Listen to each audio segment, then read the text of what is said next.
بەهۆی جێبەجێ نەکردنی یاسای خانەنشینی یەکگرتووی عێراق لە هەرێمی کوردستان یەکێتی خانەنشینانی کوردستان سکاڵای یاسایی لەسەر سۆرۆکی حکوومەتی ماوەبەسەرچووی هەرێم و وەزیری دارایی تۆمار دەکەن.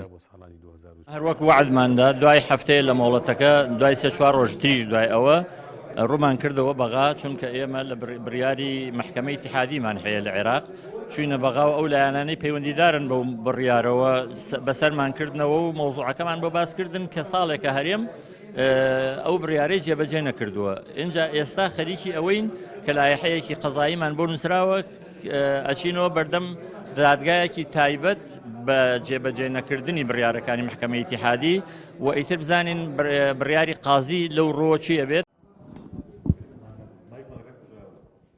خانەنشینان پێشمانگێک ماوەی 2 هەفتە مۆڵەتیان بە حکومەتدا بۆ جێبەجێکردنی یاساکەی عێراق، بەڵام هەرێم تەنانەت وەڵامی داواکاریەکانیانی نەدایەوە.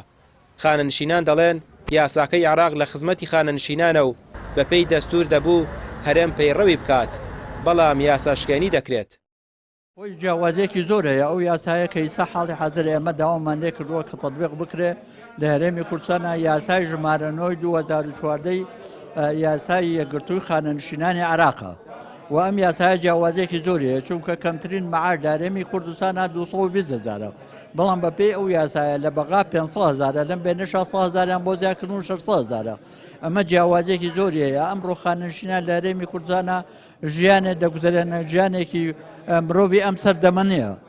گەشتووەتە ڕادەیەک خەڵک لە حاڵەتێکایە کە یعنی لە هەموو دەردەکان تووشی بۆ بەڵام هیچ چارەسەرێکی نییە کەوا بتوانێت بە ژیانێکی کامەرانی بژی. بەڵام ئێمە لە حکوومەتی هەرێمی کوردستان نانە سەر ئەو ڕاییکە ئەو یاسایە بگۆڕن هاوتا یاساکەی عێراقیکەن کە یاساکەی حکوومەتی هەرێمی کوردستان جێبەجێەکە خراپترین یاسای خاننشینیە لە عێراقە لە 1920ەکانەوە تا ئێستا.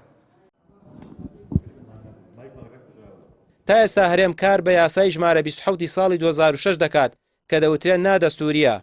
پێویستە هەرێم کار بە یاسای خاننشینی یەکگرتووی عێراق کە لە ساڵی 2014 دەرچووە بکات. ڕامیار عوسمان، کەناڵی پێام، سلێمانی.